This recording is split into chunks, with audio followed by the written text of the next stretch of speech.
আস্বাদন করব বৃন্দাবনী রাধাকৃষ্ণের লীলা, শ্রীমতী রাধারানীর সতীত্ব প্রমাণ। শ্রীমতী রাধারানীর সতীত্ব পরীক্ষা, কত বড় সতী ছিলেন তিনি সেটা গোবিন্দ প্রমাণ করেছিলেন। তার আগে গৌরহরির ভাবটা একটু দর্শন করে নেব। নবদ্বীপে কিভাবে গৌরহরি নাম প্রচার করছেন সেটা শ্রবণ করে তারপর আমরা বৃন্দাবনে চলে যাব। প্রেমের ঠাকুর গৌরাঙ্গ সুন্দর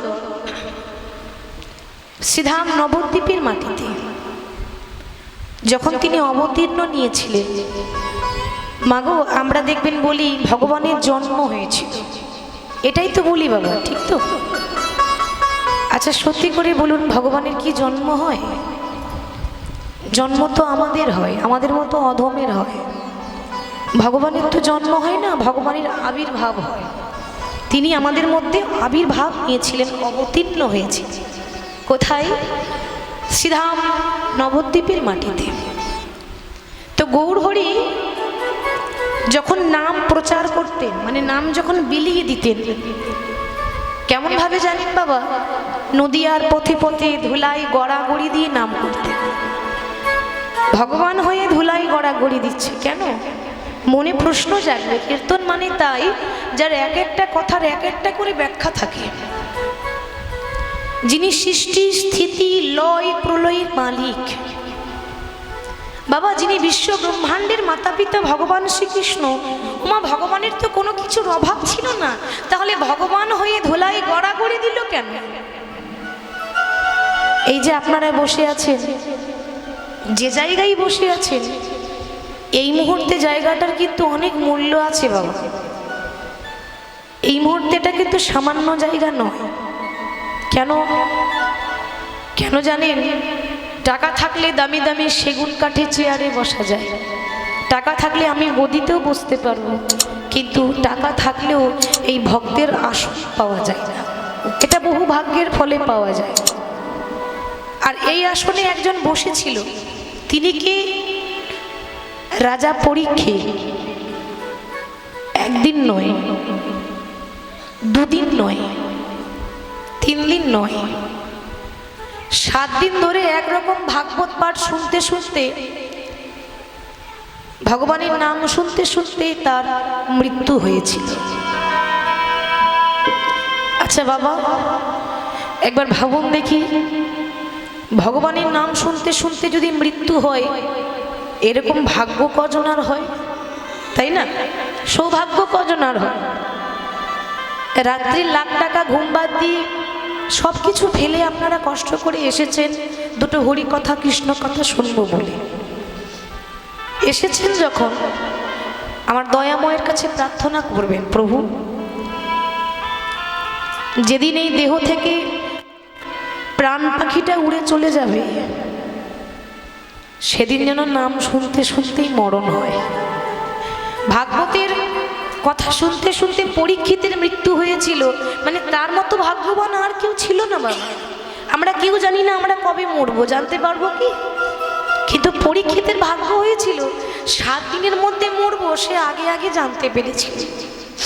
আর এই যে বসে আছেন, বাড়ি যাওয়ার সময় কীর্তনের শেষে কেউ যদি এখানে গড়াগড়ি দিয়ে যেতে পারে, মহাজন বললেন তার ত্রিতাপ জ্বালা দূরীভূত হয়ে যায়। আজকে ভগবান শুধু নবদ্বীপে পায়ের ধুলো মাখলেন তা নয়, এর আগেও ভগবান একবার ভক্তের চরণ ধরেছিলেন। কোন দিন? মনে করে দেখুন, সেই মহাভারতের কথা। মহাভারতে যখন পঞ্চপাণ্ডব একটা যজ্ঞ করলো, রাজস্বাহী যজ্ঞ, তো একটা কাজ তো একার দ্বারা সম্ভব হয় না, হয় কি? যে কোনো, যেমন একটা হরিবাসর আয়োজন করতে গেলে একার দ্বারা সম্ভব নয়, কোটিপতি হলেও দাঁড়ে দাঁড়ে গিয়ে ভিক্ষা করতে হয়, তবে গৌরের সেবায় লাগবে। তাহলে এই পঞ্চপাণ্ডবের মধ্যে সব থেকে যিনি বড় ভাই, মানে ধর্মরাজ যুধিষ্ঠির, এই যুধিষ্ঠির কৃষ্ণের কাছে এসে বলছে, সখা, কৃষ্ণের সঙ্গে তো বন্ধুত্বের সম্পর্ক ছিল, সখা একটা কথা বলবো না? বলো কি কথা? এই যে আমি একটা রাজস্বাহী যজ্ঞ করছি, এত বড় একটা কাজ, তো এক একজনকে এক একটা কাজের দায়িত্ব দিয়েছি, তুমি কোনো দায়িত্ব নেবে না? তুমি কি কোনো কিছু করবে না? তুমি কি শুধু দাঁড়িয়ে দাঁড়িয়ে দেখবে? ভগবান বললেন, যুধিষ্ঠির, এতদিন যে কাজ আমি করিনি সেই কাজ আমি করব। কি কাজ করবে না? এই যে তোমার এই যে যজ্ঞ, এই যজ্ঞে যত যত ব্রাহ্মণ আসবে, যত বৈষ্ণব আসবে, যত ভক্ত আসবে, আমি ভগবান হয়ে ওই দরজায় দাঁড়িয়ে প্রত্যেকটা ভক্তের চরণ দুটো আমার বুকে জড়িয়ে ধরব। শুধু তাই নয়, ভগবান হয়ে নিজের হাতে প্রত্যেকটা ভক্তের চরণ দুটো আমি ধৌত করে দেব, মানে ধোয়াইয়ে দেব। যুধিষ্ঠির বলছে, কৃষ্ণ, তোমার চরণতলে গোটা বিশ্ব ব্রহ্মাণ্ডের মানুষ পড়ে থাকে, আর তুমি ভগবান হয়ে ভক্তের চরণ ধরবে কেন? ভগবান বললেন, সখা, ভক্তের চরণ পায় কজন? ভক্তের চরণ তো অল্প ভাগ্যে পাওয়া যায় না, সৌভাগ্য থাকতে হয় তবে ভক্তের চরণ হৃদয়ে জড়িয়ে ধরা যায়। শুধু তাই নয়, আমি ভগবান হয়ে সবার পা দুটো ওই দরজায় দাঁড়িয়ে ধোয়াইয়ে দেব, এবং সবার শেষে যখন সবার নরনারায়ণের সেবা, যখন প্রত্যেকটা ভক্তের সেবা হবে, সেবার শেষে আমি ভগবান হয়ে নিজের হাতে ভক্তের এঁঠো পাতা তুলে তুলে পরিষ্কার করব। কৃষ্ণ, কি বলছো তুমি? আমার ঘরে কাজের লোকের অভাব, এত এত কাজের লোক ঘুরছে, তারা এঁঠো তুলবে, তুমি কেন এঁঠো তুলবে? ভগবান বললেন, সখা, ভক্তের এঁঠো তুললে কি ধর্ম হয় তুমি জানো না, জানলে কথাটা বলতে না। ভগবান হয়ে ভক্তের এঁঠো তুলছে বলে কেন, কি হয় না? কোনোদিন যদি কারোর এঁঠো পাতা তোলা হয়, কোনোদিন যদি কারো উচ্ছিষ্ট নিজের হাতে তোলা হয়, সারা জীবন যা পাপ করেছে সেই পাপ আমার ক্ষয় হয়ে যাবে। ও, তার মানে তুমিও পাপ করেছো? কি গো, ঠিক তো? তুমি নিজের মুখেই বললে যে এঁঠো তুললে পাপ হয়, তার মানে তুমি পাপ ক্ষয় হয়, তার মানে তুমি পাপ করেছো। বলে, সখা, আমি ভগবান হলেও আমার দ্বারাও পাপ হয়েছে, কর্মের দ্বারা আমিও পাপ করে ফেলেছি। কখন জানো? ত্রেতা যুগে আমি যখন রাম ছিলাম, তখন আমি রাবণকে মেরেছিলাম, রাবণকে বধ করেছিলাম। রাবণ সবার সামনে অসুর হলেও, রাবণ সবার সামনে খারাপ হলেও, ইতিহাসে সাক্ষী রাবণের মতো বড় ভক্ত গোটা রামায়ণে পাবেন না। আমি রাম রাবণকে বধ করেছি, আর রাবণ হচ্ছে ব্রাহ্মণের ছেলে, রাবণ ব্রাহ্মণ। ওমা, ব্রহ্ম হত্যা মহাপাপ। আমি দ্বিতীয় পাপ করেছি কোন দিন জানো? যখন দাপর যুগে কৃষ্ণ হলাম, তখন একটা নারীকে বধ করেছিলাম, পুতনা রাক্ষসী। নারী হত্যা করা মহাপাপ। আমি ভগবান হলে কি হবে? কর্মের ফল আমাকেও তো ভুগতে হবে। আমি চাই যে আমি যে ভুল করেছি, আমি যে পাপ করেছি, আমার পাপ যেন ক্ষয় হয়ে যায়। বেশ, তাই হবে। এবার যত যত ভক্ত আসছে, ব্রাহ্মণ আসছে, সেই যজ্ঞে ভগবান ওই দরজায় দাঁড়িয়ে প্রত্যেকটা ভক্তের চরণ হৃদয়ে জড়িয়ে ধরছি। বাবা, ওই যজ্ঞে সবার শেষে কি আসছে গো? যিনি এই ত্রিভুবনের শ্রেষ্ঠ বৈষ্ণব, মানে সর্বমর্ত পাতাল, এই ত্রিভুবনে যদি কেউ শ্রেষ্ঠ বৈষ্ণব থাকে, তিনি কে? ভোলানাথ মহেশ্বর মহাদেব। অনেকে হয়তো বলবে, মাগো, ওই ভোলানাথকে পরম বৈষ্ণব কেন বলে? আমরা গলায় মালা পরি, আমরা তিলক করি, আমরা তো বৈষ্ণব হতে পারছি না। সারা জীবন নাম করলেও হয়তো বৈষ্ণবের মতো আচরণ ভক্তি থাকবে না। তাহলে ভোলানাথের গলায়, শিবের গলায় মালা আছে মা? ভোলানাথের গলায় তুলসীর মালাও নেই, আর কপালে তিলক আছে? নেই। তবু কিন্তু তিনি শ্রেষ্ঠ। কেন? কেন জানেন? ভোলানাথ বলছে, ভক্ত মোর, তোমরা আবরণে বৈষ্ণব, আর আমি হলাম আচরণে বৈষ্ণব। আবরণ মানে সাজ। এই যে সাজ পরেছি না, এরকম আপনিও পড়তে পারবেন। বাইরেরটা তো সাজিয়েছি, ভেতরটা এখনো সাজাতে পারলাম না।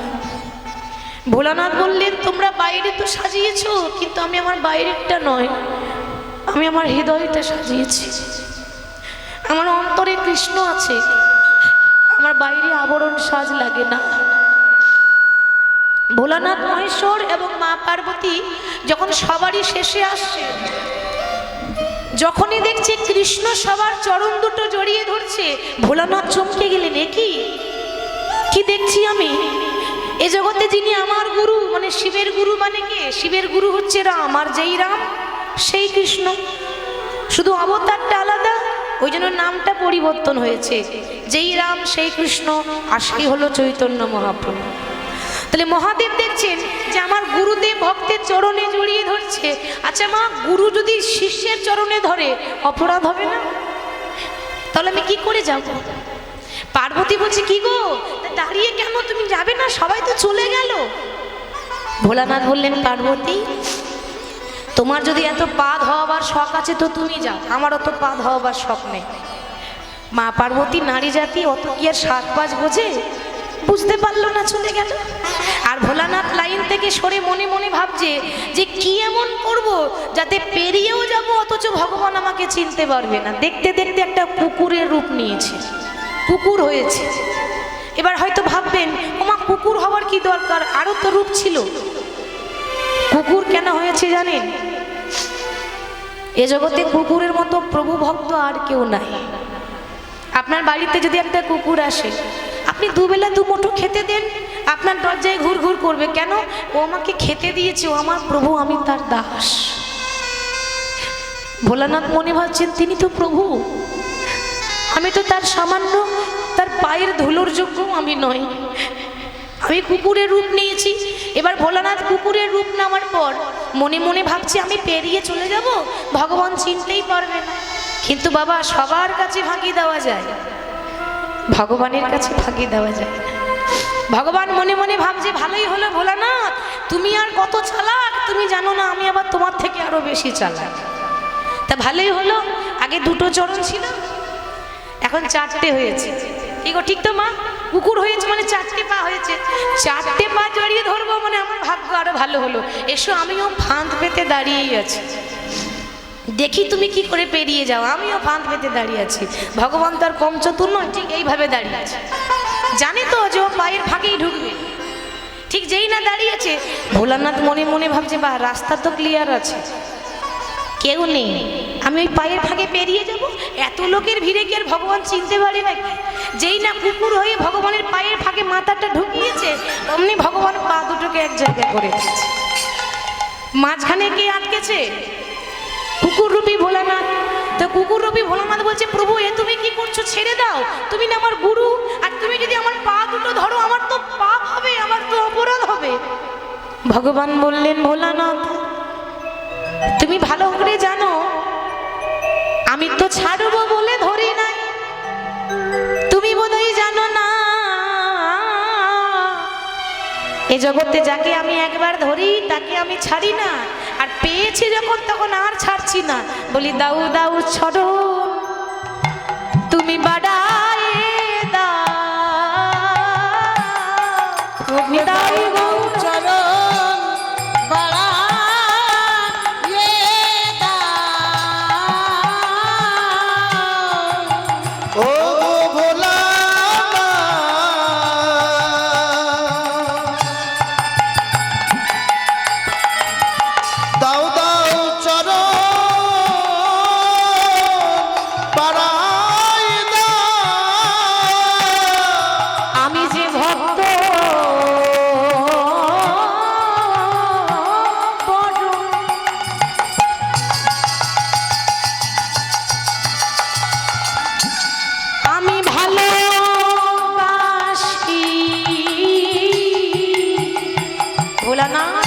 বলি, দাউ দাউ চলো তোমার বাড়ায় দাও, আমি ভক্তের চরণে ভালোবাসি,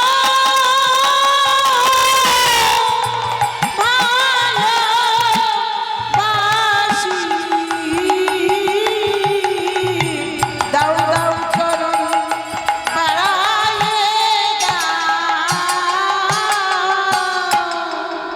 ভোলানাথ বললেন, প্রভু তুমি আমার পা দুটো জড়িয়ে তো ধরলে, কিন্তু কাজটা তুমি ভালো করলে না। এজন্যে তো তোমার ঋণ শোধ করতে পারবো না। তবে তোমার ঋণ শোধ করবো কোন দিন জানো? যেদিন তুমি নদিয়ায় গৌর হয়ে যাবে, সেদিন আমি আরে ভোলানাথই হব না, সেদিন আমি হব অদ্বৈত আচার্য। তোমার থেকে আমার বয়স হবে 52 বছরের বড়। তা কৃষ্ণ হয়েছিল গৌর, ভোলানাথ হয়েছিলেন অদ্বৈত আচার্য। বাবা মহাপ্রভু থেকে অদ্বৈত আচার্য 52 বছরের বড় হয়েও গৌর হরির চরণে ধরে ঋণ শোধ করেছে। তাহলে ত্রিভুবনে ভোলানাথের মতো শ্রেষ্ঠ বৈষ্ণব আর কেউ নাই। আর সেই ভোলানাথের চরণ সেবা করার মুহূর্ত আমাদের আসছে এই যে চৈত্র মাস। চৈত্র মাসের শেষে সংক্রান্তির তিথিতে চড়ক পূজা হয়। কি গো মা, হয়তো এই চড়ক পূজা কে করেছিল জানেন? প্রথমে 1485 সালে এক রাজা ছিলেন, নাম ছিল ঠাকুর সুন্দরানন্দ রাজা। 1485 সালে ঠাকুর সুন্দরানন্দ রাজা প্রথম শিবকে সন্তুষ্ট করার জন্য তিনি করেছিলেন চড়ক পূজা। এটা আমরা বলি নীল পূজা, নীল ষষ্ঠী। চড়ক পূজা মানে আমাদের গ্রাম বাংলার নানা রকম লোক সংস্কৃতি, অনেক রকম খেলা দেখানো হয়, তাই না? শিবকে সন্তুষ্ট করার জন্য তিনি করেছিলেন। তা যাই হোক, শিবের চরণ সেবা করার সৌভাগ্যটাও আমাদের আসছে, সামনেই আসছে চড়ক পূজা। তাই গৌরহরি অদ্বৈত আচার্যকে সঙ্গে করে নিয়ে, ভক্তগণকে সঙ্গে করে নিয়ে নামে প্রেমে মাতোয়ারা। তা এত সুন্দর নাম করছে, এক নাগরী বলছে, ওরে ও নাগরী, ওরে তাড়াতাড়ি ছুটি আয়, তাকিয়ে দেখ কত সুন্দর নাম করছে। তোরা দেখবি যদি আয় সোনার নদী।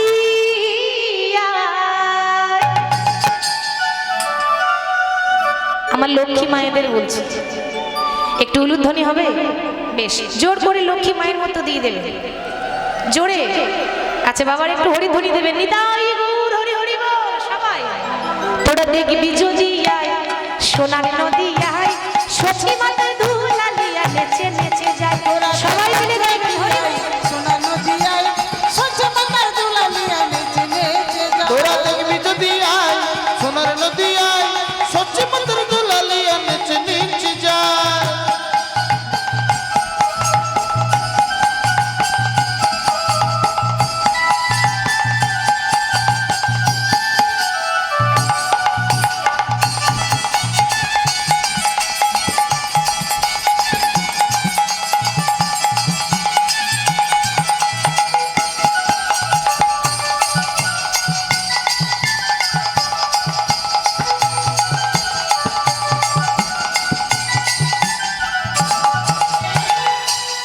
সব জায়গায় একই কেস।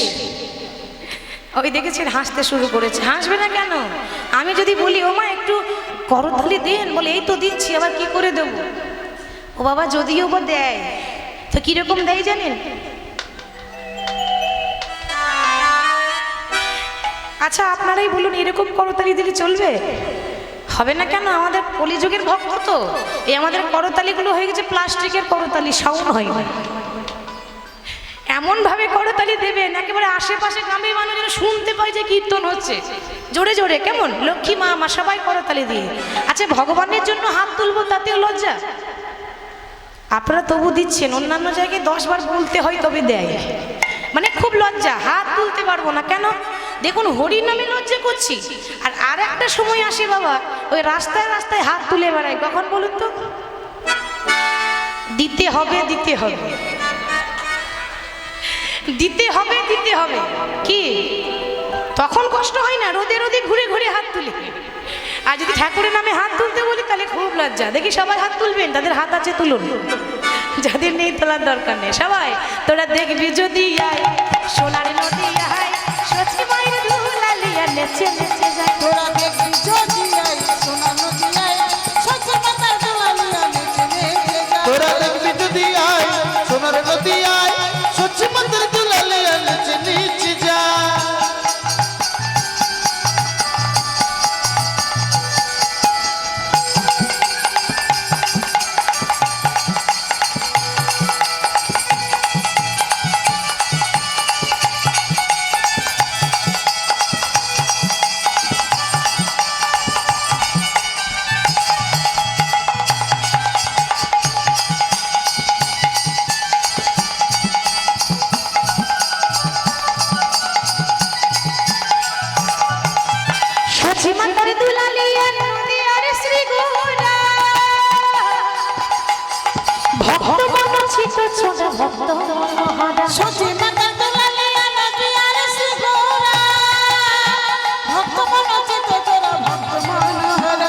সচি মাতার দুলালিয়া নদিয়ার শ্রী গৌরা ভক্ত মন চিত চোরা ভক্ত সচি মাতার দুলালিয়া নদিয়ার শ্রী গৌরা ভক্ত মনোচিত চোরা ভক্ত মনোহরা। তোরা দেখবি যদি আয় সোনার নদী আয় সচি মায়ের দুলালিয়া নেচে যে ছোড়া তোরা দেখবি যদি আয় সোনার নদী আয় সচি মাতার দুলালিয়া নেচে নেচে যায়। তোরা দেখবি যদি আয় সোনার নদী আয় সচি মাতার দুলালিয়া নেচে নেচে যায়। যদি আয় সোনার নদী আয় সচি মাতার দুলালিয়া নেচে নেচে যায়।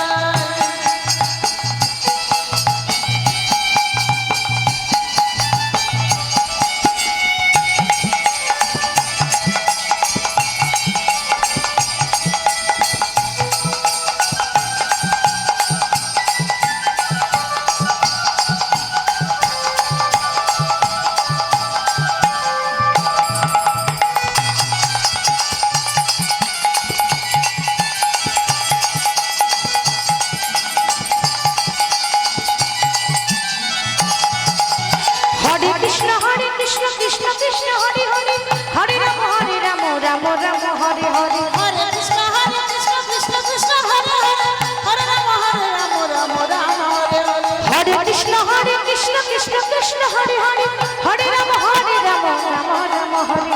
হরে কৃষ্ণ কৃষ্ণ কৃষ্ণ হরে হরে হরে রাম রাম হরে হরে। ওরে দেখবি যদি আয় সোনার নদী আয় সচি মায়ের দুলালিয়া নেচে যে তোরা দেখবি যদি আয় সোনার নদী আয় সচি মাতার দুলালিয়া নেচে নেচে যায়। তোরা দেখবি যদি আয় সোনার নদী আয় সচি মাতার দুলালিয়া নেচে নেচে যায়। যদি আয় সোনার নদী আয় সচি মাতার দুলালিয়া নেচে নেচে যায়। পৃথিবীতে যত আছে নগরাদি গ্রাম সর্বত্র প্রচার করো মোরে হরে কৃষ্ণ মহামন্ত্র নাম নাম তিনি প্রচার করেছিলেন। সেই গৌর আজকে নবদ্বীপে সুরধ্বনির তীরে নাম কীর্তনে মাতোয়ারা হয়েছিলেন। আর নদিয়ার এক নাগরী গিয়েছিল বাবা জল আনতে সুরধ্বনিতে মানে গঙ্গায়।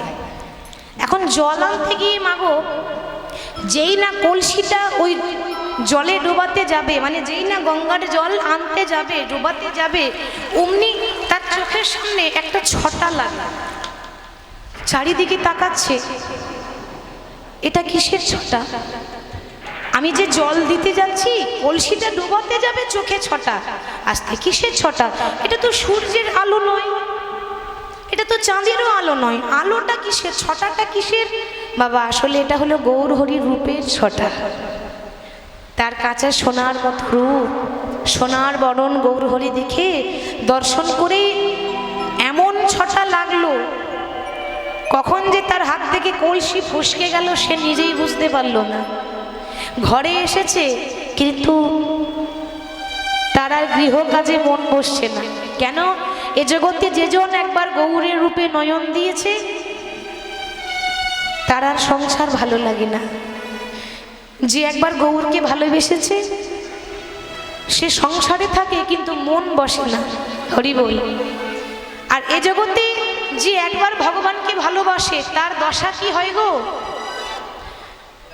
মিলিয়ে দেখুন না, আজ অব্দি যারাই ভগবানের নাম করে গেল, আজ অব্দি যারাই সত্যের পথে হেঁটে গেল, আজ অব্দি যারাই হরি হরি করে গেল, তাদের দশা কি হলো? তারা পথের কাঙাল হয়ে যায় গো, পথের কাঙাল হয়ে যায় গো, তারা পথের কাঙাল হয়ে যায় গো, তারা পথের কাঙাল হয়ে যায় গো। যে জন গৌরী বলে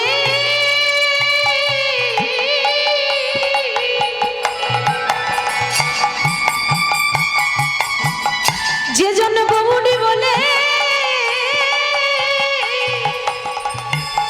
বলে কাঁদিতে পারে সে তো পথের কাঙাল হয়ে যায় গো। যে জন গৌরী বলে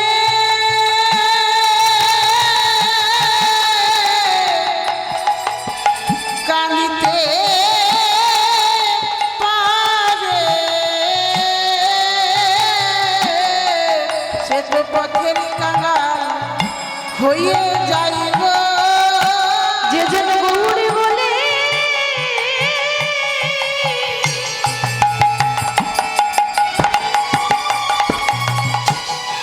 হা গৌরী বলে ডাকতে পারে সে পথের কাদা হয়ে যাইব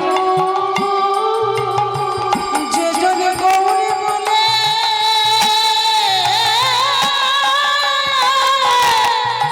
ও গৌরী বলে কাঁদতে পারে হা গৌরী কৃপা করো যে জন গৌরী বলে ডাকতে পারে যে জন বলে ডাকতে পারে সেজন গৌর বলে ডাকতে পারে সেজন গৌর বলে ডাকতে পারে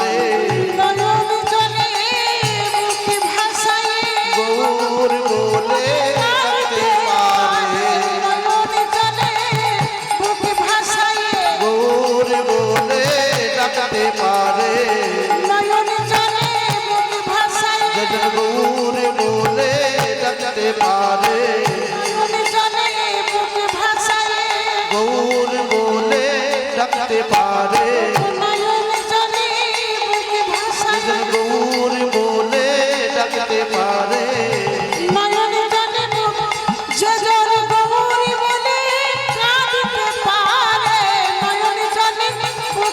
সেজন গৌর বলে কাঁদতে পারে গৌর বলে কাঁদতে পারে সেজন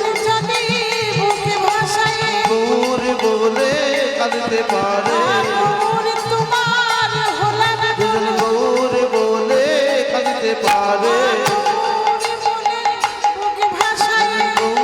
বলে কাঁদতে পারে গৌর বলে কাঁদতে পারে সেজন গৌর বলে কাঁদতে পারে সেজন গৌর বলে কাঁদতে পারে গৌর বলে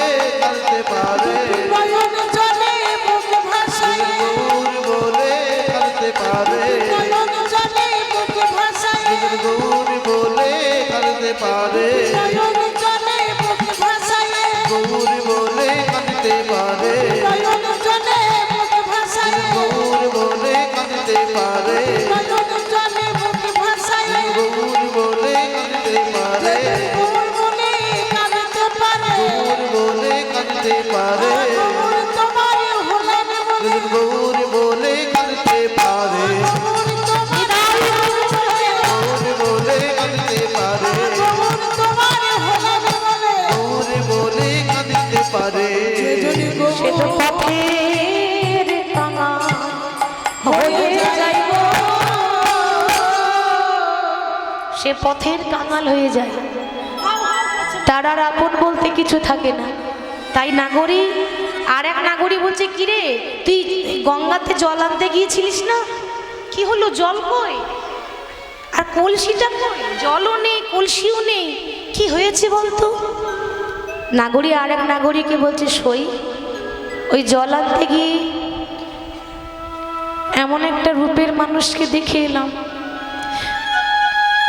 যে আমার হাত থেকে কখন কলসিটা চলে গেল আমি নিজেই বুঝতে পারলাম না ওরে তারপর থেকে আমার একটা রোগ ধরেছে এ জগতে রোগ হলে আমরা ডাক্তারখানায় গেলে চিকিৎসা করলে ভালো হয়ে যায় আরে এমন রোগ যা ওই ওষুধে কাজ হয় না এটার জন্য মহৌষধি লাগবে মহৌষধি মানে ভক্তের পায়ের ধুলো ওই যে বললাম কিছুক্ষণ আগে ভক্তের পায়ের ধুলো গায়ে মাখলে ত্রিতাপ জ্বালা দূরীভূত হয় তাই এক নাগরী আর এক নাগরীর কাছে বর্ণনা করছে কহ সখী কিবা করি আমার জীবন উপায় আজ বাসুদেব ঘোষে কহে বুঝি প্রাণ যায় বাসুদেব ঘোষে কহে বুঝি প্রাণ শোনানো যায়। হরি বল হরি বল।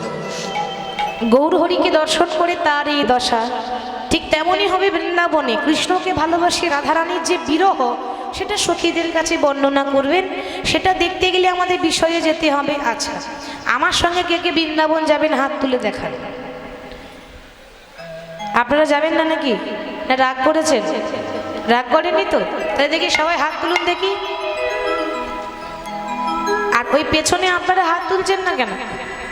অর্ধেকটা তুললে হবে না? অর্ধেক তুললে অর্ধেকই কৃপা হবে। ওইটুকুনি হবে। পুরো কৃপা নিতে গেলে পুরো হাত তুলতে হবে। হ্যাঁ, আচ্ছা, বৃন্দাবন যেতে গেলে কার নাম গাইতে হয়? হ্যাঁ, আগে রাধা পরে কৃষ্ণ। তাহলে আগে রাধা রানীর নামে একটু জয়ের ধ্বনি করে দিই। বলিয়ে রাধা রানী কি। ও মায়ে কি আর একটু জোরে হবে না? এইটুকুনি সাউন্ড। বলি দুপুরবেলা সেবা শান্তি ভালো হয়নি নাকি? সাউন্ড এত অল্প কেন? রাধা রানী কি। হ্যাঁ, এবার ঠিক হয়েছে। বৃন্দাবন ধাম কি, বাঁকে বিহারী লাল কি, সকল ভক্ত বৃন্দ কি, হরিবাসর কমিটি কি, যারা যারা ঘুমাচ্ছেন তাদের কি, তাদেরও জয়, তাদের আরো বেশি করে জয়। একদিনের জন্য আপনাদের চরণ পেয়েছি, এর মধ্যে ঘুমিয়ে বললে হবে? চরণ বৃন্দাবন যাই। সবাই গাইবেন আমার সঙ্গে, আনন্দ করে রাধা নাম গাইবো। কেমন? রাধা রাধা রাধা রাধা রাধা রাধা রাধা বলো ওরে মন।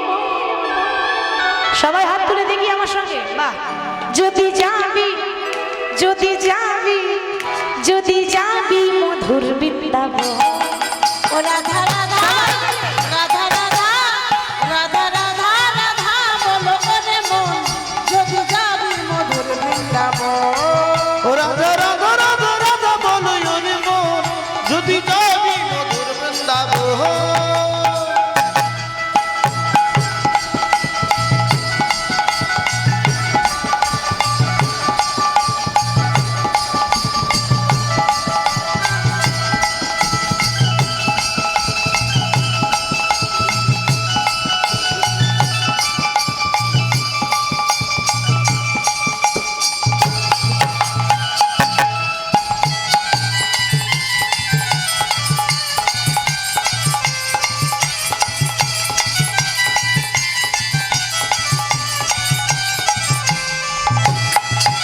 ও রাধা নামের দুই অক্ষরে না জানি কত সুধা। ও রাধা নামে তুই অক্ষরে না জানি কত সুধা ঝরে। রাধা নামের দুই অক্ষরে না জানি কত সুধা ঝরে। রাধা রাধা রাধা রাধা রাধা রাধা বলি ওরে মন, যদি যাবি মধুর বৃন্দাবন। ও রাধা রাধা রাধা রাধা বলো ওরে মন, যদি যাবি মধুর বৃন্দাবন। রাধা রাধা রাধা রাধা বলো ওরে মন, যদি যাবি মধুর বৃন্দাবন।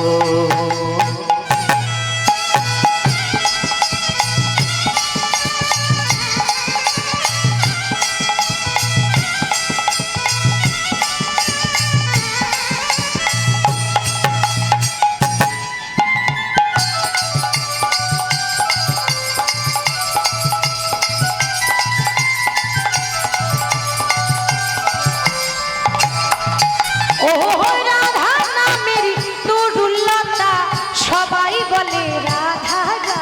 ও রাধা নামে তরুলতা সবাই বলে রাধা রাধা রাধা।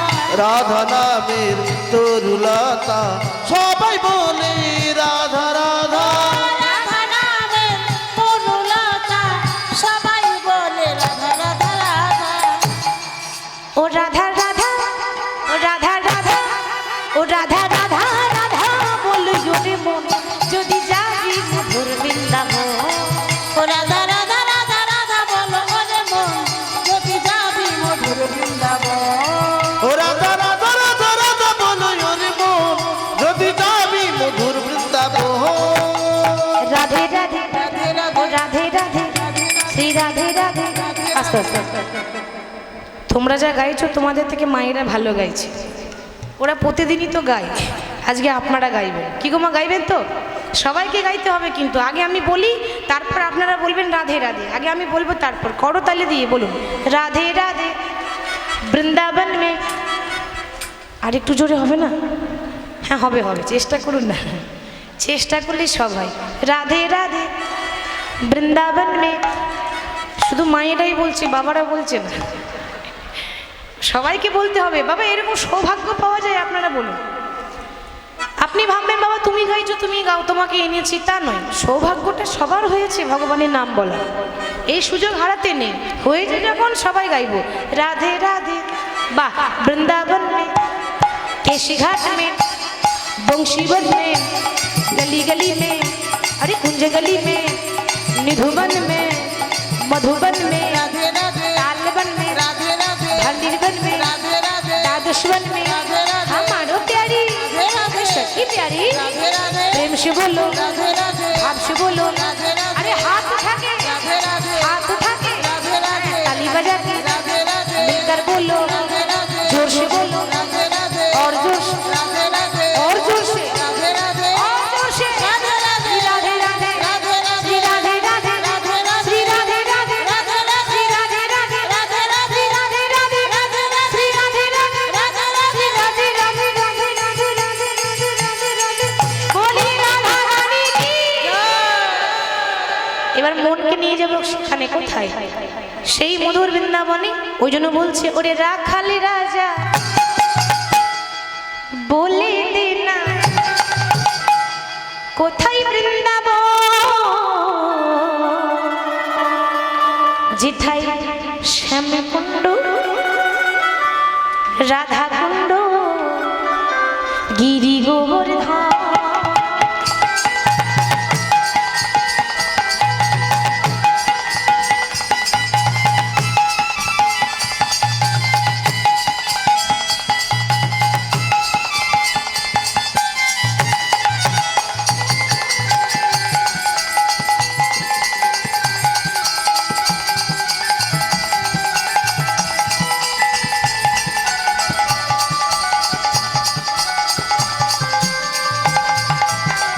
ভাগ্যবতী শ্রী যমুনা উজান বয়ে যায়, কেশি ঘাটের বংশী পথে আছেন শ্যামরায়। ভাগ্যবতী শ্রী যমুনা উজান বয়ে যায়, কেশি ঘাটে বংশী বটে আছে শ্যামরায়। ভাগ্যবতী শ্রী যমুনা উজান বয়ে যায়, কেশি ঘাটের বংশী পথে আছে শ্যামরায়। ভগবতী শ্রী যমুনা উজান বয়ে যায়, কেশি ঘাটে বংশীবতী আছে শ্যামরা। যেথায় বাঁশরি বাঁশরি বাজাই রে কালা, বাঁশরি বাজায় শ্যামকুণ্ডে রাধাকুণ্ডে বসে শ্যামরা। ওরে রাখাল রাজা বলে দে না কোথায় বৃন্দাবন, শ্যামকুণ্ড রাধাকুণ্ড গিরি গোবর্ধন। রাখালি রাজা বলে দে না কোথায় বৃন্দাবন, শ্যামকুণ্ড রাধাকুণ্ড গিরি গোবর্ধন।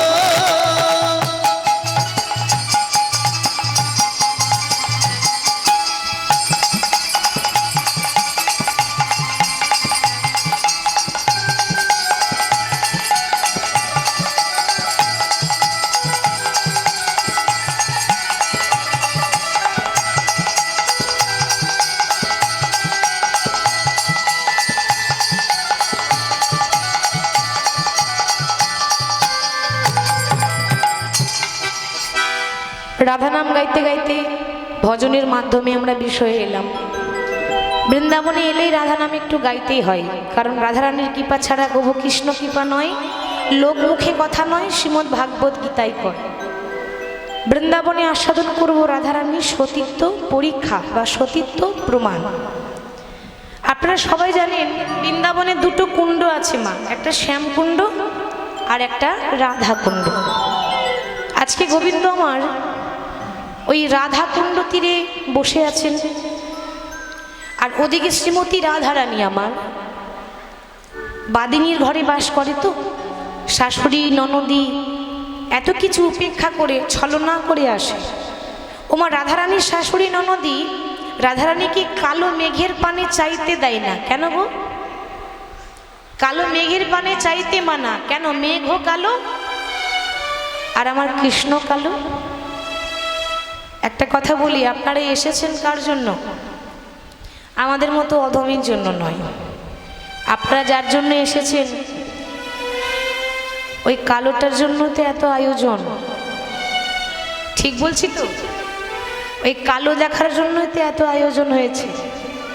কালোটার জন্য জগৎ পাগল, রাধারানীও পাগল। তো কালো মেঘের পানে চাইতে মানা, মেঘের দিকে তাকালেই রাধারানীর কৃষ্ণের কথা মনে পড়ে যায়, তাই বাধা দেয়। আবার ওই যমুনার জল আনতে মানা, যমুনার জল কালো কৃষ্ণ কালো যদি মনে পড়ে যায়। কিন্তু জটিলা কুটিলাকে সবাই তো খারাপ বলে, কিন্তু যদি ভাব দৃষ্টিতে দেখতে চান, যদি অন্তর্দৃষ্টিতে দেখতে চান, তারা খারাপ নয়। বলবেন কেন?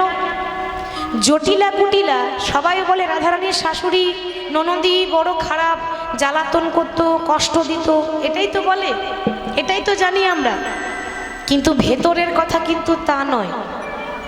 ভেতরের কথা কি জানেন? রাধারানীর শাশুড়ি ননদী মানে জটিলা কুটিলা জানে যে আমাদের ভক্তি নেই,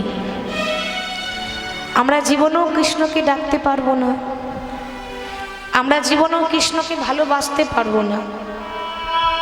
তবে একটা কথা জানি, এ জগতে কেউ যদি ভক্তকে আঘাত করে, ভগবান কিন্তু সেটা সইতে পারে না। আমি তো ভগবানকে কোনোদিন দেখতে পাবো না, তাই আমরা যদি ওই ভক্তকে কষ্ট দিই, মানে যদি রাধারানীকে কষ্ট দিই, তাহলে ভগবান আর থাকতে পারবে না, সে ছুটে আসবে ঘরে। আর যখন ভগবান ছুটে আসবে ভক্তের কাছে, তখন আমি ঘরে বসে যুগল দেখে নেবো, আমাকে বাইরে যাওয়ার দরকার হবে। এই জন্য জটিলা কুটিলা কষ্ট দিত, ইচ্ছা করে দিত, যাতে কৃষ্ণ আসুক, কৃষ্ণ যাতে ভক্তের কাছে ছুটে আসে, তাহলে আমি ঘরেই দেখে নেব যুগল। তো রাধারানী খুব কষ্ট করে জটিলা কুটিলার ভবন থেকে কোনো রকম ছলনা করে বাইরে বেরিয়ে এসেছে, জল আনতে যাওয়ার ছলনা করে এসেছে। এবার রাধা কুণ্ড তলে কৃষ্ণ বসে আছে, কৃষ্ণের চরণ তলে আমার রায়ধনী বসে আছে, কিন্তু মন ভালো নেই, মাথা নিচু করে বসে আছে, যেন মনে হচ্ছে কোথায় হারিয়ে গেছে নয়ন পাখি দুটি। তো গোবিন্দ বললেন, রায় প্রতিদিন তুমি আসো, আর আজকে তুমি এসে অমন করে মন ভারী করে মন খারাপ করে বসে আছো কেন? তার মানে নিশ্চয়ই মনে তোমার কোনো কষ্ট আছে, তুমি আমাকে বলতে পারছো না। রাধারানী বলছে, প্রাণনাথ, ভক্তের আবার কষ্ট কিসে? যারা ভক্ত হয় তাদের কষ্ট হয় না। কেন জানো? যে পক্ষে গোবিন্দ রয় তার কোনোদিন বিপদ হয়?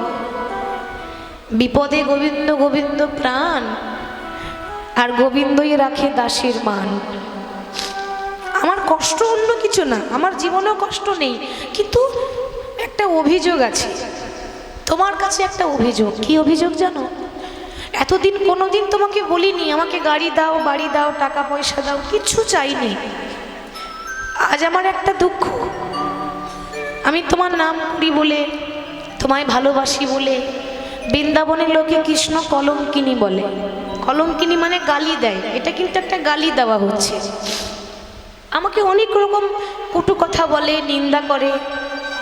আমার বড্ড খারাপ লাগে যে তোমাকে ভালোবাসলে বুঝি এরকম কষ্ট পেতে হয়। গোবিন্দ বলছে, রাধে ও নিয়ে তুমি দুঃখ করো না। আসলে কি জানো তো, তারা তোমাকে যে কলঙ্ক দিচ্ছে ও নিয়ে তুমি দুঃখ করো না, কারণ যারা গুণী মানুষ তারা গুণের বিচার আগে করে। যারা তোমাকে বলে তারা তোমায় চিনতে পারলো না, যদি চিনতে পারতো তাহলে বলতো না। আর রাধারানী বলছে, জানো প্রাণনাথ, তোমাকে ভালোবাসার পর, তোমার চরণ সেবা করার পর আমার দশা কেমন হলো জানো? বধূ হে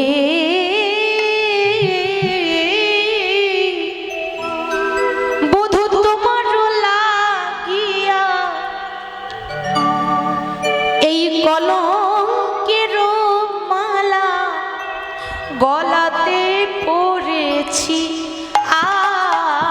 আমি। বধূ তোমার লাগিয়া কলঙ্কের মালা গলায় পড়েছি আমি। ওহে আমার প্রাণনা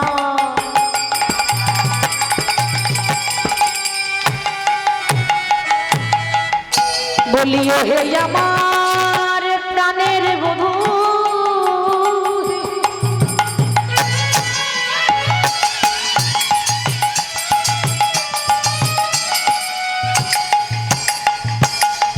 আমি তোমার কথা বলি বলে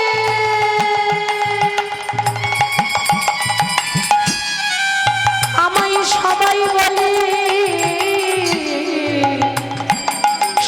বলে ওই যাই কলঙ্কিনীরা।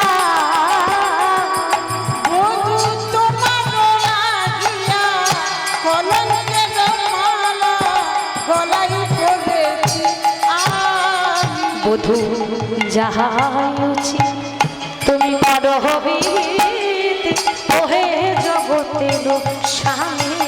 তোমার যাইছি বড় হবি ওহে জগতের স্বামী। যাহাই উচিত বড় হে বিহিত ওই জগতের স্বামী। সবাই বলে কৃষ্ণ কলঙ্কিনী সবাই বলে কৃষ্ণ কলঙ্কিনী।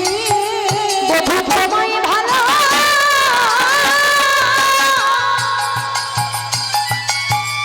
আমি তোমায় ভালো ওগো ভালো পাশে গালে বধূ সবাই কলঙ্কিনী আমি তোমায় ভালো তোমায় ভালো বাসি বলে সবাই বলে কৃষ্ণ কলঙ্কিনী। বধূ তাহাই করো তুমি ওগো তাহাই করো তুমি। গোবিন্দ তখন সান্ত্বনা দিয়ে বলছে রাই তুমি দুঃখ করছো? বাবা একটা কথা বলি, ভক্তদের জীবন কাঁদারই জীবন হয়, তাই না? যারা ভক্ত হয় তাদের আনন্দ থাকে না তো, তাদের তো কাঁদতে কাঁদতেই জন্ম যায়। প্রতি পদে পদে দুঃখ, প্রতি পদে পদে কষ্ট। তার প্রমাণ দিই, যদি আপনারা অনুমতি দেন তাহলে একটু বলবো। বেশ, একটু প্রমাণ দিই। রামায়ণে প্রমাণ আছে, একটু লক্ষ্য করবেন মা। ভক্তদের জীবন কাঁদার জীবন হয়, ত্যাগের জীবন হয়। এর ব্যাখ্যা রামায়ণে যখন রাম রাবণের যুদ্ধ হয়, তো রাবণের পক্ষ থেকে বড় বড় বীর, বড় বড় যোদ্ধা যখন যাচ্ছে রামের কাছে যুদ্ধ করতে, ওমা আজ পর্যন্ত যারা যায় তারা কেউ ফিরে এলো না। কেন জানেন? ওমা যে একবার চলে যায় সে আর ফিরে আসে না। বাবা যে একবার চলে যায় সে আর কোনোদিনও সাড়া দেয় না। রাবণের দশা কি জানেন? মুখে বলতে পারছে না, কাউকে দেখাতে পারছে না, কিন্তু দরজা বন্ধ করে ঘরের কোনায় বসে বসে কাঁদছে। রাবণ কাঁদতে কাঁদতে বলছি, প্রভু এ জগতে সবাই বলে আমি বড় খারাপ, আমি নাকি রামকে ভালোবাসি না, কিন্তু কেউ জানুক না জানুক, তুমি তো জানো। আমিও অপেক্ষা করছি কোন দিন যে তোমার হাতে মরতে পারবো, সেই দিনের অপেক্ষা। সবাই তো চলে গেল, শুধুমাত্রই অধম পড়ে আছে। রাবণ যখন বসে বসে কাঁদছে, কত সুন্দর কথাটা দেখুন কাহিনীটা। রাবণের কান্নাটা হঠাৎ চুপি চুপি শুনতে পেল একজন। সে কে? রাবণের বংশের শেষ সম্বল রাবণের বংশের প্রদীপ ওই একজন ছাড়া আর কেউ নেই, সব চলে গেছে। সে হলো রাবণের ভাইপো, বয়স হচ্ছে 5 বছর, নাম হলো তরণী। ছোট্ট ছেলে তরণী, ছোট্ট একটা 5 বছরের ছেলে, এখনো জ্ঞান হয়নি। ওমা যেই না দেখছি তার জ্যাঠামশাই কাঁদছে, মানে রাবণ কাঁদছে, ছুটে গিয়ে জড়িয়ে ধরেছে। জ্যাঠামশাই কি হলো গো, অমন করে কাঁদছো কেন? রাবণ বলছে, খোকা তুই বুঝবি না, অনেক ছোট তো, এখন তুই জানবি না যে আমি কেন কাঁদছি। আমি বুঝেছি তোমার কেউ নেই বলে কাঁদছো। মনে রেখো, তোমার কেউ না থাকতে পারে, তোমার ভাইপো আছে, তোমার ছোট ভাইপো এই তরণী আছে, তোমার কেউ নেই তো কি হয়েছে, আমি কথা দিলাম আগামীকাল সকালবেলায় আমি যাব রামের সঙ্গে যুদ্ধ করতে। মানে কত ভক্তি দেখুন কথাটা শুনে। রাবণ তখন বলছে, খোকা পারবি না, ওরে ভগবানের সঙ্গে লড়াই করতে গেলে বল দরকার, ক্ষমতার দরকার, কারোর সঙ্গে লড়াই করতে গেলে শক্তির দরকার, তোর তো শক্তি নেই, কি করে লড়াই করবি? বয়স 5 বছর হতে পারে, জ্ঞান ছিল অটুট, জ্ঞান আছে মা। এই কথাই আছে না, যার হয় তার নয়ই হয়, যার হয় না তার 90ও হয়। ওইটুকু ছেলে বলছে, ও জ্যাঠামশাই তুমি ঠিক বলেছ, আমার ক্ষমতা নেই, আমি লড়াই করতে পারবো না, আমি অসহায়। কিন্তু শক্তি নেই তো কি হয়েছে, ভক্তি তো আছে। আমার মা প্রতিদিন যখন রাত্রেবেলায় আমাকে আদর করে ঘুম পাড়িয়ে দেয়, আমার মাথায় হাত বুলিয়ে বলে দেয়, খোকারে ভগবানের কাছে যেতে গেলে কখনো বল দেখাস না, কখনো ক্ষমতা নিয়ে যাস না, তার কাছে যেতে গেলে শক্তি দিয়ে নয়, অটুট ভক্তি নিয়ে যেতে হয়। আমি তোমার চরণে ধরলাম, তোমার পায়ে ধরছি, আমাকে আশীর্বাদ দিয়ে দাও, আমি যেন ওই রামের কাছে গিয়ে আর যেন জীবনও ঘরে আসতে না পারি। তরণী কি বলছিস তুই? এই জগতে ছেলে মেয়েরা বাইরে গেলে কি বলে, বাবা মা তুমি কেঁদো না, তুমি চিন্তা করছো কেন, আমি তাড়াতাড়ি চলে আসবো, কি গো এটাই তো বলে, কেঁদো না আমি আসছি। তরণী কি বলছে, আমি আর আসতে চাই না। কেন রে? ওইটুকু ছেলে বুঝে গেল, জানো আমি কেন আসতে চাই না জানো? দেহ থেকে যখন প্রাণ পাখি উড়ে চলে যাবে, তখন এই দেহটা কত শিগাল কুকুরে ছিঁড়ে ছিঁড়ে খায়, ওই সেগাল কুকুরের সেবাই লাগার থেকে যদি ভগবানের চরণ দুটো জড়িয়ে ধরে মরতে পারি, আমি মনে করব আমার মানব জন্মটা ধন্য হয়ে গেল। খোকারে আমি গোবিন্দের কাছে প্রার্থনা করি, তোর মতো সন্তান যেন ঘরে ঘরে হয়। এত ভক্তি তোর, ওরে ওই জন্য তো তোর নাম রেখেছি তরণী। তরণী মানে কি? তরণী মানে নৌকা। দেখেছেন বাবা, নামের কতটা মানে, নাম রাখতে হয় এরকম। তরণী মানে নৌকা। আমি তো জানতাম এ জগতে নদী পেরোতে গেলে যেমন নৌকা লাগে, আমাকেও তো বৈতরণীটা পেরিয়ে যেতে হবে। আর এই বৈতরণী পার করতে গেলে তুই হলি আমার নৌকা, যে আমার 14 পুরুষ উদ্ধার করতে পারবে। মায়েরা, কারোর বংশে যদি একটা ছেলে বা একটা মেয়ে যদি ভগবানকে ভালোবাসতে পারে, কৃষ্ণের নামও করতে পারে, যদি একটু কৃষ্ণ ভক্তও হয়, আপনার 14 পুরুষ উদ্ধার হয়ে যাবে। নামে এত মহিমা আছে। তুমি শুধু আশীর্বাদ করে দাও, আমি যেন রামের হাতে মরতে পারি, ভগবানের হাতে মরবো। যেহেতু রামায়ণের কথা তো, তাই সে রামের কথা বলছে। রাবণ বলছে, আশীর্বাদ করি তুই যেন জয়ী হতে পারিস, তোর ইচ্ছা যেন পূর্ণ হয়। আর ইচ্ছাটা কি আছে গো? ভগবানের হাতে মরা। দেখেছেন, আমরা মরতে চাই না, সে মৃত্যুকে বরণ করতে চাই। এবার মনে মনে ভাবছি বাবা, যে আমি তো কালকে চলে যাব, আর তো কোনোদিন আসবো না, যাওয়ার আগে একবার শেষবারের মতো মাকে প্রণাম করে যায়। বাবা দেখুন, মরতে যাচ্ছে তাও আবার মাকে প্রণাম করে। কেন? শুনেছি মায়ের আশীর্বাদ থাকলে ছেলে নাকি সব কাজে সফল হয়। আমি যেন ভালো ভালো মরতে পারি, তার জন্য আমি মাকে একবার প্রণাম করে যাই। যেই না মাকে ডেকেছে, তরণীর মায়ের নাম ছিল সরমা দেবী, যেই না মা বলে ডেকেছে অমনি তরণীর মা ছুটে এসে বলছে, খোকা কি হয়েছে, অমন করে ডাকছিস কেন? মা, আমি কেন ডাকলাম জানো?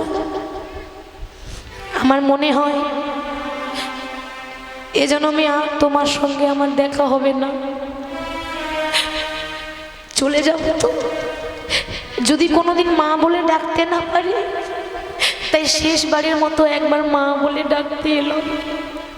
খোকা তুই পাগল হয়ে গেলি?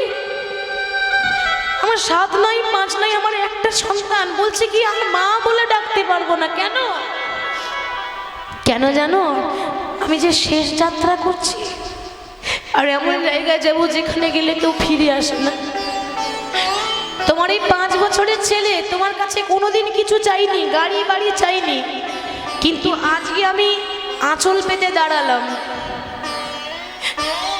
যদি কিছু চাই, তুমি তুমি খালি হাতে ফিরিয়ে দেবে না তো মা?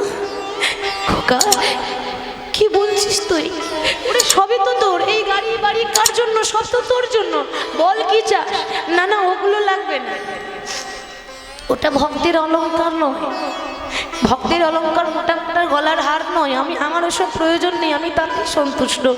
আমি যেটা নিতে এসেছি সেটা তুমি দাও। না কি না, তোমার কাছে আমার একটাই নিবেদন, আমার পা থেকে মাথা পর্যন্ত সর্ব অঙ্গে তুমি ভগবানের নাম লিখে দাও। কেন? আমার ইচ্ছা আছে আমি মরার আগে আমার প্রভুর নামটা লিখে মরতে চাই। কি গো, আমার শেষ বিয়ে হবে, একটু সেজে যেতে হবে না? আহা, ওইটুকু ছেলে কত দামি কথা বলছে বাবা। এ জগতে আমাদের বিয়ে হলে আমরা একদিনের জন্য কনে সাজি, একদিনের জন্য বর সাজি, কত সাজ করি যেন আমাকে দেখতে ভালো লাগে। একদিন শেষ বিয়ে তো হবে, আমারও হবে, আপনাদেরও হবে। আর সেদিন সাজ কি পরনে দামি কাপড়টা দেবেন, বাঁশের দোলায় করে দড়িয়ে দিয়ে বেঁধে যখন শ্মশানে নিয়ে যাবে, লাখ টাকার অহংকার, কোটি টাকার অহংকার একটা দেশলাই কাটিতে শেষ হয়ে যায়। আর সেই বিয়ে আমি যাচ্ছি, একটু সাজতে হবে না? দাও আমারটা গায়ে একটু ভগবানের নাম লিখে দাও। মা কি করলো, সর্ব অঙ্গে প্রভুর নাম লিখে দিচ্ছে, রাম রাম রাম রাম। এবার সব জায়গায় নাম লেখা হলো, কিন্তু বাবা ওই বিধির বিধান খণ্ডন করতে কেউ পারবে না। যার যেভাবে মৃত্যু আছে তার তেমনই মৃত্যু অনিবার্য, ভগবান এসে আটকাতে পারবে না। দেখুন সব জায়গায় ভগবানের নাম লিখলো, কিন্তু গলায় লিখতে ভুলে গেল। কেন? ওটাই তার বিধাতার লিখন, ওটাই তার ভাগ্যে লেখা ছিল। কারণ তার লেখা ছিল 5 বছরেই মৃত্যু, তা আবার ভগবানের হাতে।